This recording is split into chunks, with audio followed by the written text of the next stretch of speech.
조금 전에 우리 노기아 집사님께서 대표기도 하시면서 이 험한 세상 가운데 우리가 이길 수 있도록 함께해 주셔서 감사합니다라고 기도해 주셨는데 그 말씀이 정말 맞는 말씀이고 정말 집사님의 그 기도 속에 신앙과 또 믿음이 그리고 정말 얼만큼 지난 한 주 동안에 험한 세상을 살아오셨는지 기도를 통해서 저도 함께 공감하고 느끼게 되었습니다. 우리가 믿음이 있게 되면은요, 이 땅을 살아가는 것이 얼만큼 광야이고 힘들다는 걸 알게 돼요. 그런데 우리에게 믿음이 없으면 이 세상이 그렇게 좋을 수밖에 없어요. 이 세상에 사는 것이 낙인 거예요. 이 세상에 좋은 것을 취하기를 원하는 거예요. 이 세상 사는 것이 그렇게 싫지가 않습니다. 이 땅이 좋은 거예요. 그런데 우리에게 진정한 믿음이 있잖아요. 그러면 이 땅에 사는 것이 고생이라는 것을, 이 땅에 사는 것이 광야라는 것을 알게 됩니다. 그렇다면 우리가 이 땅에 사는 것이 광야라는 것을 알게 된다면 우리는 이 땅에 미련을 두어야 될까요? 아니면 이 광야 가운데서 우리를 인도하시는 하나님을 보게 될까요? 우리 진정한 믿음이 있다면, 우리 가운데 예수님이 함께 살아서 역사하신다면 이 험한 세상 가운데에 이 땅에 살아갈 힘 주시는 하나님을 바라보며 살아가게 될 줄로 믿습니다.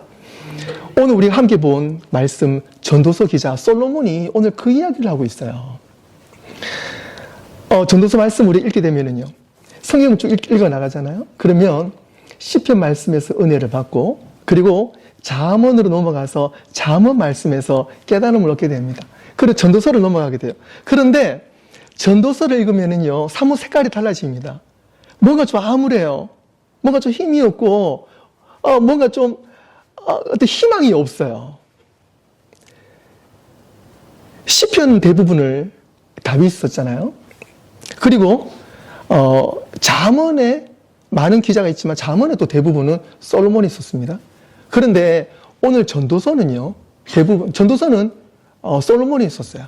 그런데 이 잠언을 통해서 어떻게 하면 우리가 제대로 믿고 살아갈 수 있는지, 어떻게 하면 우리가 지혜롭게 살아갈 수 있는지, 어떻게 하면 우리가 긍정적으로 바르게 살아갈 수 있는지를 계속 잠언서에서는 우리에게 희망을 불어넣어줘요. 우리 깎아져 나가요. 그런데 전도서를 읽기 시작을 하면 다 그냥 필요 없다는 거예요. 헛되고 헛되다는 거예요. 1장 2절 우리 말씀 잘 알고 있잖아요.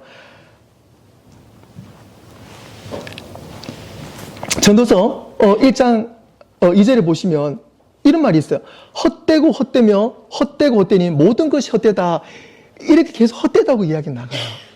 그러면서 솔로몬의 경륜과 그리고 우리가 이 헛됨을 어떻게 극복해 나가야 되는지에 대해서 전도서 솔로몬 기자는 우리에게 말씀을 통해서 실질적으로는 희망의 메시지를 증가하고 있습니다. 이 전도서는 총 12장인데요.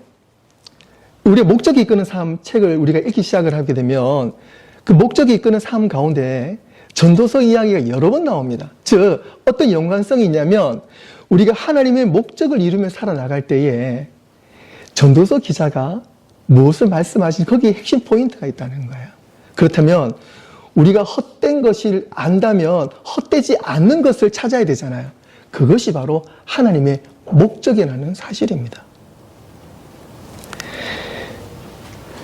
전도서 기자가 솔로몬이 계속 헛된 것을 이야기하다가요, 마지막에 12장 13절에 이렇게 표현합니다. 하나님을 경외하고 그의 명령들을 지킬지어다. 이것이 모든 사람의 본분이다 그랬어요. 솔로몬은 가장 지혜로운 사람이었고 세상의 모든 것을 누려본 사람입니다. 그 가장 지혜로웠던 사람이, 모든 것을 누려봤던 사람이 마지막에 되고 보니까 내가 지금까지 내 의지적으로, 내 의욕적으로 살아왔던 것이 다 헛되다는 거예요. 그리고 우리 사람의 본분, 근본은 뭐냐면 하나님을 경외하는 것, 하나님의 명령을 지키는 것, 하나님의 말씀 가운데 살아가는 것, 그것이 우리의 가장 근본이라는 것을 깨닫게 된 거예요. 오늘 그 깨달음이 오늘 저와 여러분 가운데 있을 줄로 믿습니다. 그렇다면 우리가 예전에도 그런 삶을 살았고요. 세상 사람들은 보편적으로 어떻게 살아갈까요? 그리고 그 세상 사람들은 어디에서 원동력을 얻으며 살아갈까요? 오늘 말씀 주제가 원동력이잖아요. 우리는, 여기 계신 분들은 지금 그렇지 않지요.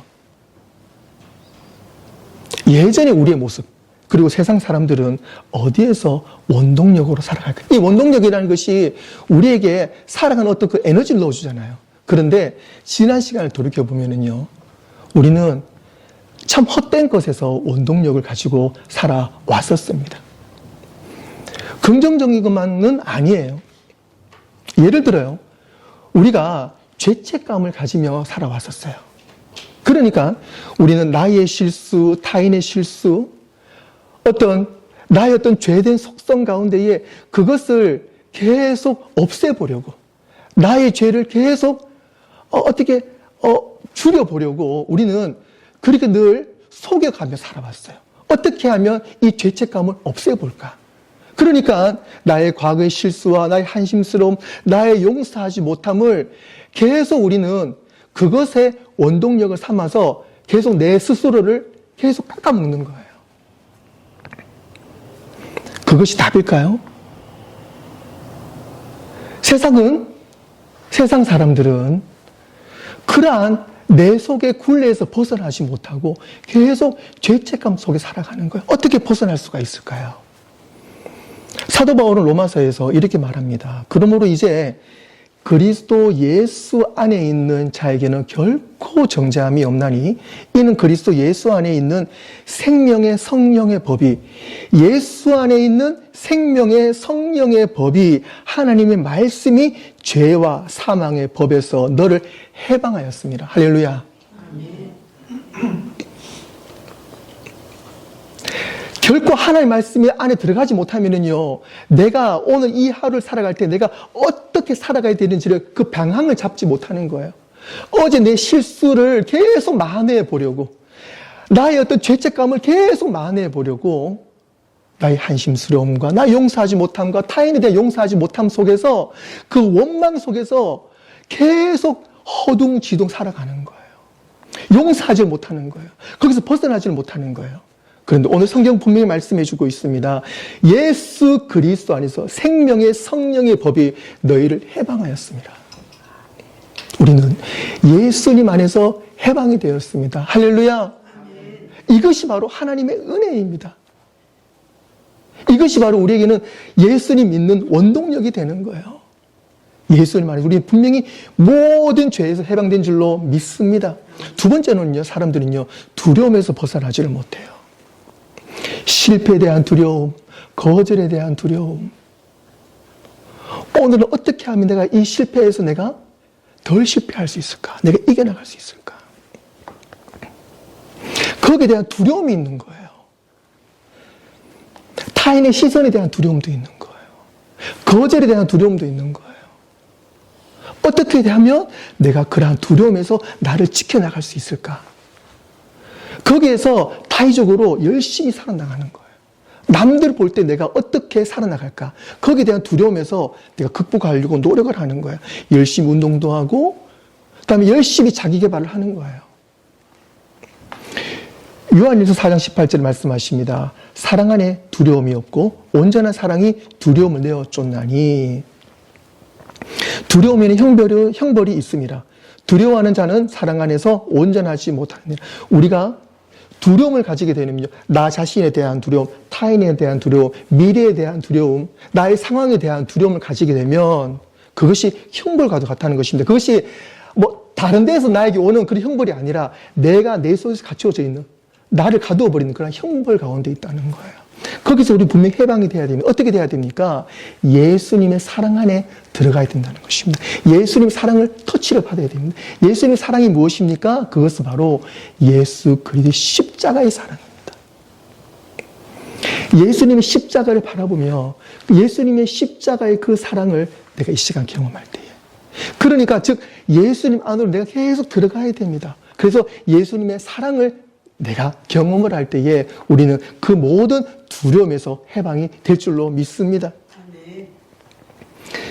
그리고 세상 사람들이 가지고 있는 그 원동력, 그 힘이 어디에 있어요? 우리가 잘 알고 있는 것처럼 돈에 있어요. 물질에 있어요. 돈이 있으면 다 해결된다 그래요. 정말 그렇습니까? 아니라고 말하면서도 거기에 매여 있는 것이 우리 인간의 모습이에요. 돈이 우리에게 행복을 줄 거라고 생각을 합니다. 우리 좀 많이 가지고 있으면 좀 행복할 거라고 생각을 합니다. 그것을 우리가 가끔 조금씩 경험할 때는 있었어요. 하지만 그것이 영원합니까? 그렇지 않습니다. 예전 생각납니다. 미국에서 요즘에는 그 블랙 프라이데이 때 그 정도로 치열한 건 없는데요. 10년, 한 20년 전쯤, 옛날 이야기인데 언제쯤은 모르겠습니다. 블랙 프라이데이가 금요일이잖아요. 저도 블랙 프라이데이 가고 싶은데, 우리들은요, 사실 블랙 프라이데이 때 잘 가지를 못했어요. 왜 그러냐면, 금요 기도에 아침 새벽 예배를 마치고 가야 되기 때문에, 보통 옛날에 블랙 프라이데이 하게 되면은요, 보통 5시가 기준이었어요. 기억나시죠? 그래서 5시에 오픈하기 때문에 뭐 월마트라든지 타겟이라든지 옛날 뭐 서큘세일이라든지 베스트바이 이런 데서 사람들이 5시 되는데 어떤 사람들은요, 밤새도 텐트를 쳐고 기다릴 정도로. 그리고 5시 전에 줄을 길게 늘었어요. 5시에 땡 되면 문을 열면서 앞에 사람부터 들어갑니다. 이미 그 전부터 월마트나 이런 데에서 광고를 합니다. 이번에 블랙 프라이데이 때는 어떤 제품들을 우리가 내놓습니다. 그러면은 미리 그 광고를 보고 사람들이 줄을 서는 거예요. 저는 그 당시에 전도사이기 때문에 옛날에 새벽 예배를 마치고 가야 되는 거예요. 늘 한 발 늦는 거예요. 뭘 사지를 못하는 거죠. 그래도 제가 섬기던 교회 근처에 월마트가 있어가지고 새벽 예배를 마치고 이제 그래도 빠르게 갔어요. 한 달은 갔는데 이 좀 사고가 있은 거예요. 어떤 사고가 있었냐면 계산대 앞에서 두 어머님이 싸우시는 거예요. 한 20년 전쯤이었는데 그 당시에 엑스박스가 아마 초창기였던 걸 기억해요. 그 비싼 엑스박스를 사기 위해서 어머님 쓰시는 거 아니잖아요. 당신들의 이제 그 자녀가 쓰기 위해서 이제 어머님들이 오셔가지고 줄을 서서 엑스박스 샀는데 마지막 엑스박스 한 개 남은 것을 두 어머님이 동시에 잡으신 거예요.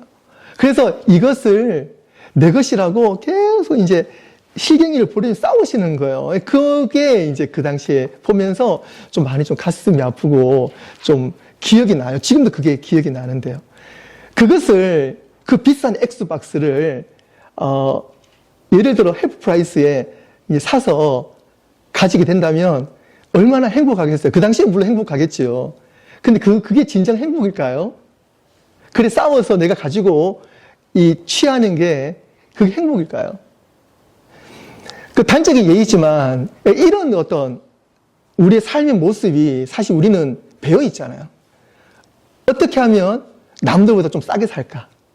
아니면 내가 좀 절약을 할까? 아니면은 좀 거짓말을 해서라도 어떻게 내가 좀 돈을 좀 어떻게 해볼까? 사실 돈에 대한 인간의 욕심은 한도 끝도 없잖아요.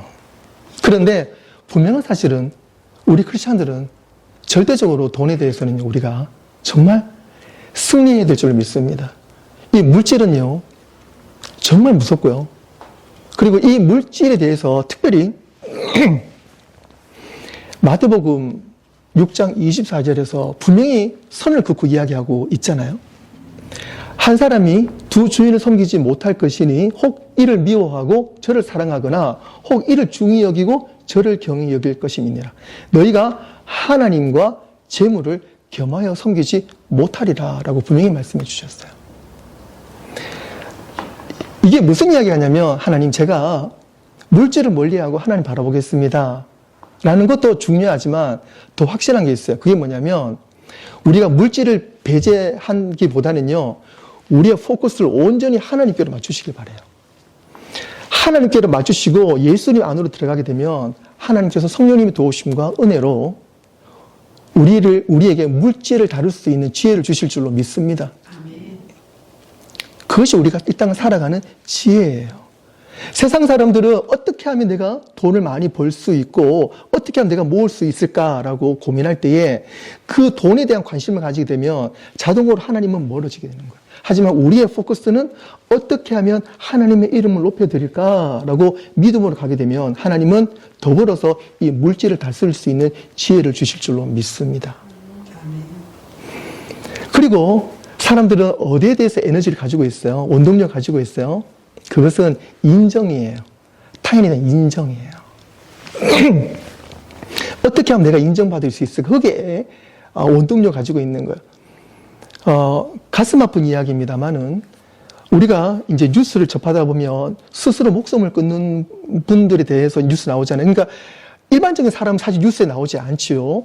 이 공인들, 공적으로 활동을 하시는 분들이 스스로 목숨을 끊으셨을 때 보통 뉴스에 많이 나오잖아요. 그런데 열의 9분은요, 연예인들인 것 같아요. 그러니까 이 연예인들이 스스로 목숨을 끊는, 특히 젊은 나이에 목숨을 끊는 분들이 참 많지요. 그 사람들이 왜 어린 나이에, 젊은 나이에 스스로 목숨을 끊게 될까요? 그것은 바로 내가 인정을 받지 못할 때에 거기에 대한 실망감으로 스스로 목숨을 끊는 경우입니다. 한창 인기를 누리고 있다가 본인의 실수나 어떤 사건, 사고로 인해서 대중에 대해서 관심이 끊어지잖아요. 그래 되면 우울증을 가지게 되고요. 거기에 대해서 스스로 극복하지 못하고 목숨을 끊게 되는 것이요. 이것이 비단 연예인뿐만 아니고요. 우리 인간에게는 잠재적으로 상대가 나를 어떻게 생각할 것인가, 그리고 상대에 대한 나의 어떤 관심사에 대해서 상당히 우리가 중요하게 생각하고 있는 거예요. 그러니까 상대의 어떤 관심을 끌기 위해서 더 노력하는 부분도 있고요. 또 인정받기 위해서 노력하는 부분도 있는 거죠. 빌립보서 2장 3, 4절에서 이렇게 이야기하고 있습니다. 아무 일이든지 다툼이나 허영으로 하지 말고 오직 겸손한 마음으로 각각 자기보다 남을 낮게 여기고 각각 자기 일을 돌아볼 뿐더러 또한 각각 다른 사람들의 일을 돌아보라 그랬습니다. 그러니까 우리가요, 남의 인정을 받는다는 것은요, 내가 어떻게 하면 좀 더 인정을 받을 수 있는가, 허영이 있다는 거예요. 허영이란 것은 거짓인 거죠. 내가 형편이 안 돼도 좋은 차를 좀 몰아야 되고, 내가 형편이 안 돼도 내가 좀 좋은 걸 사야 되고, 왜요? 남에게 보이기 위해서. 그런 허영과 그런 다툼으로 인해서 우리에게는 무엇이 사라집니까? 믿음이 사라지게 되는 것입니다. 그리고 그러한 허영이 세상 사람들에게는 에너지가 된다 그래요. 하지만 그 에너지는 정말 짧은 에너지가 됩니다. 그리고 그 에너지는 진짜 에너지일 수가 없어요. 이것이 바로 세상 사람들이 가지고 있는 원동력이고 에너지원이 되는 것입니다. 하지만 오늘 성경은 이 모든 것에 대해서 그러한 것들이 다 헛되다라고 분명히 말씀해주고 있습니다. 만약에 우리 가운데 이러한 모습이 있다면 오늘 말씀을 통해서 우리의 방향이 바로 잡아질 줄로 믿습니다.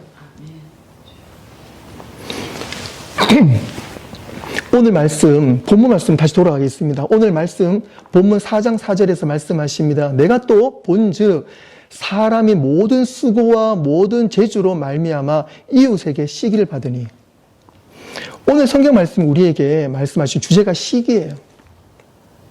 이 시기라는 것은 남에게 보여주는 것도 있고 남에게 인정받기를 원하는 것도 있고요. 즉 사람과의 관계 속에서 이 시기가 얼마나 무섭다는 것을 말해주고 있어요. 우리가 신앙인으로 살아가면서 이 시기라는 것이 어떤 면에서는 참 생소한 단어이기도 하고 나와 거리가 멀다고 생각할 수 있는데 결코 그렇지 않습니다. 우리가 진정한 성도로 살아가는데 오늘 전도서 4장 4절 말씀이 우리가 정말 하나님이 주시는 그 목적을 이루고 살아가야 되는데 우리가 정말 버려야 될 것이고 우리가 정말 극복해야 될 것이 바로 이 시기심이라는 것입니다. 이것이 헛되다라고 오늘 전도서 기자는 우리에게 말하고 있습니다. 이 시기에 대한 위험은요, 성경에서 여러 개 나옵니다. 우리가 잘 알고 있는 듯이 창세기를 이제 읽기 시작을 하면 창세기 4장에 인류 최초의 살인인 가인과 아벨 이야기가 나옵니다. 가인과 아벨이 형제인데요. 제사를 드립니다. 제사를 드리는데 하나님이 형 가인의 제사를 받지 않으시고 동생 아벨의 제사를 받으세요. 그럴 때에 여러분들 가인의 입장이 있다면요. 진정으로 내가 믿음이 있다면 하나님이 동생의 제사를 받으시고 나의 제사를 받지 않으실 때는 이 원인을 어디에 물어봐야 됩니까? 당연히 하나님께 물어봐야 되는 거죠. 그런데 가인은 그렇지 않았어요. 가인은 하나님께 물어보지 않고 얼굴이 울그락불그락한 거예요. 그렇게 하나님 묻습니다. 왜 그러냐? 그러니까 말을 하지 않습니다. 그리고 가인은요, 동생에게 찾아갑니다. 찾아가서 따뜻하게 부르는 척 하면서 살인을 하게 되는 거예요. 그 마음에 시기심이 있는 거예요. 그것은 하나님께서 왜 내 제사를 받으시지 않을까라는 회개함이 없고 동생에 대한 시기심이 있는 거예요. 또 다른 이야기는 창세기 37장의 요셉 이야기 잘 알고 있잖아요. 그 12형제 중에 그 요셉이 이 아버지 야곱의 이 사랑도 독차지하고요. 그리고 얄밉게도 꿈을 꿨다고 그러는데 형단들이, 곡식단들이 자기에게 절을 하더래요. 그러니까 아버지한테 독보적으로 사랑받는 것도 상당히 얄미운데 본인 입에서 나오는 그 말도 형들 입장에 상당히 얄미운 거예요. 그러니 그 시기심이 형들에게는 발동이 돼가지고요. 이 동생을 죽이자고 모의를 하잖아요. 물론 죽이진 않고요. 이 팔아버리게 됩니다. 그러면 그런 우유곡절을 겪게 되는데 이 인간 마음의 이 시기심은요. 우리가 하나님을 경외하는 데에 절대적으로 버려야 될, 절대적으로 끊어내야 될 우리 인간의 모습입니다. 갈라디아에서 이렇게 경고합니다. 5장 26절에 헛된 영광을 구하여 서로 노엽게 하거나 서로 시기하지 말라. 야고보서 기자도 말합니다. 3장 16절에 시기와 다툼이 있는 곳에는 혼란과 모든 악한 일이 있느니라. 그러니까 우리는요, 이 시기심, 그 시기심을 우리는 결코 버려야 되는데 이것이 사실 멀리 있지 않습니다. 우리 가족 가운데, 우리 교회 가운데에, 우리 직장 가운데에, 우리 삶의 영역에서 우리 가운데에 어떤 시기심이나 서로에 대한 노엽게 하는 것이 있다면 이것을 하나님 영광 가리기 때문에 우리는 결코 멀리해야 되고요. 이 시기와 다툼이 있는 곳에는요, 혼란과 악이 있다 그랬습니다. 그래서 우리는 어떻게 해야 되겠습니까? 우리는 이 시기심을 멀리하기 위해서 어떻게 해야 되겠습니까? 가장 단순한 방법이 있습니다. 남을 나보다 낮게 여기는 거, 그 마음가짐을 가지시면 돼요. 여러분들 그렇게 할 수 있겠습니까? 할 수 있겠습니까? 아멘. 그런데 그렇게 하셔야 돼요. 그 방법밖에는 없어요. 여러분들 부부 관계에서요. 우리 남편 존경하십니까? 할렐루야. 우리 아내 존경하십니까? 할렐루야. 아멘. 그런데요, 제가 여러분들에게 교과서적으로 남을 존경하세요, 타인을 좀 높이세요 라고 제가 교과서적으로 제가 말하는 것이 아니라 제가 진심으로 말씀드립니다. 남을 나보다 낮게 여기시기 바라요. 그럴 때에 우리 가운데 모든 시기와 질투와 욕심과 거짓과 죽음이 다 떠나갈 줄로 믿습니다. 남이 아닌, 이게 남이라고 표현하기 그런데, 이 남이라는 것은 나 외에 다른 사람, 모든 사람 말하는 거잖아요. 사실 부부는 남이 아닌데요. 남이라고 생각하는 거예요. 그러니까 가장 가까이 있는 우리 부부, 가족부터 해서요. 내 주변에 있는 사람들을 내가 높이려는, 내가 높인다는 것은 어떻게 하냐면 내가 높아져 있을 때 상대를 높이면 너무 힘들어요. 내가 높은 자리에서 더 높이는 건 너무 힘들죠. 쉬운 방법은 내가 낮아지면 돼요. 내가 낮아지면 돼요. 내가 낮아지고 내가 볼 때 단순하게 좀 불만스럽고 좀 만족스럽지 못해도 상대를 인정해 주고요. 그리고 내가 좀 불만스러운 거는요, 다윗의 방법이 있어요. 무조건 하나님한테 다 그냥 일러 바치는 거예요, 하나님한테. 불만스러운 거 다 하나님의 일로 바치고 하나님께서 알아서 해주세요. 그리고 내가 해야 될 건 뭐예요? 나는 낮아지는 거예요. 그래서 예수님께서도 비유로 겨자씨 비유 드시잖아요. 내가 썩어야 된다고요. 내가 하나님의 미랄이 돼야 된다. 내가 썩어야 돼. 내가 떨어져야 된다. 내가 낮아지는 거예요. 그러면 하나님께서 우리를 일으켜 주십니다. 우리 앞으로 그걸 실천하자고요. 하나님의 목적을 이루며 살아가는데 우리 가운데 있는 시기심과 질투와 욕심과 그 모든 거짓된 것들을 사라지게 하는데 좋은 방법은 내가 낮아지는 거예요. 사랑하는 성도 여러분, 이제 우리는 하나님의 목적을 향해서 열심히 달려가고 있습니다. 그럴 때에 지금까지 내가 세상 방법으로 살아왔던 그 모든 원동력들, 그리고 오늘 특별히 전도서 4장에서 말씀하시는 그 시기심, 이 모든 것들이 예수님 안으로 들어갈 때에 다 사라질 줄로 믿습니다. 그리고 예수님 안에 들어가서 우리가 해야 될 것이 있습니다. 5가지인데요. 그것은 하나님과 관계를 맺는 것입니다. 그것이 무엇입니까? 예배입니다. 그래서 우리가 이 예배가 얼마나 중요한지 몰라요. 오늘 우리가 함께 드린 이 연합 예배뿐만 아니고요. 우리는 매 순간 예배의 삶을 살아야 됩니다. 예배의 삶이 무엇입니까? 늘 하나님과 관계를 가져야 됩니다. 그리고 2번째로는요. 다른 사람과 관계를 가져야 돼요. 늘 우리가 관계를 가져야 돼요. 성도들과 우리 이웃들과 가족들과 늘 원만한 관계. 그게 뭡니까? 교제입니다. 교제의 삶을 살아야 돼요. 3번째는요. 예수님처럼 닮아가려고 노력을 해야 돼요. 이것이 디사이플 제자도입니다. 4번째로는 다른 사람을 섬기는 거예요. 내가 봉사하는 겁니다. 이것이 바로 사역이에요. 그리고 5번째는 복음을 증거하는 거예요. 이것이 바로 전도입니다. 미션이에요. 우리는 예배 삶을 살아야 합니다. 예배에 초점을 둬야 돼요. 그리고 우리는 교제해야 됩니다. 그리고 우리는 제자라는 것을 잊지 않아야 돼요. 그리고 우리는 사역의 마인드가 있어야 돼요.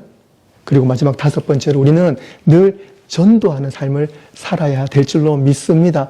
거기에 우리가 초점을 두고 살아갈 때 우리는 흔들리지 않습니다. 우리는 분명한 목적을 두고 살아갑니다.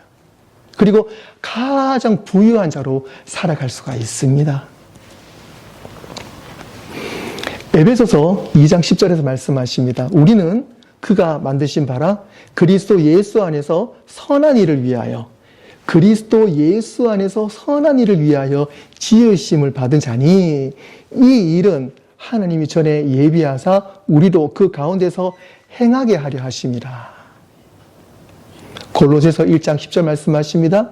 주께 합당하게 행하며 범사에 기쁘시게 하고 모든 선한 일에 열매를 맺으며 하나님을 아는 데 자라가고. 우리의 포커스는 하나님을 아는 데, 하나님을 아는 곳으로 우리는 늘 나아가야 될 줄로 믿습니다. 말씀을 맺도록 하겠습니다. 사랑하는 성도 여러분, 지금까지 나를 이끌어왔던 것이 무엇입니까? 그리고 오늘 말씀을 통해서 이제 앞으로 나를 이끌어 가실 분은 누구이십니까? 이제는 하나님의 뜻을 구하며 살아가는 우리 모두가 되어야 될 줄로 믿습니다. 그리고 이 시간 우리 함께 결단하기를 원합니다. 그 결단이 무엇입니까? 하나님의 목적 가운데에 내가 있습니다. 하나님의 뜻 가운데에 제가 있습니다. 나의 모든 중심은 하나님이 함께 하신 가운데에 나의 길이 있습니다. 하나님, 저를 인도하여 주시옵소서. 그러한 결단하고 기도할 때에 하나님은 우리를 붙잡아 주시고 선한 하나님의 길로 이 험한 세상 가운데에 가장 거룩한 하나님의 자녀로 우리를 살아가게 해주실 줄로 믿습니다. 아멘. 기도하겠습니다.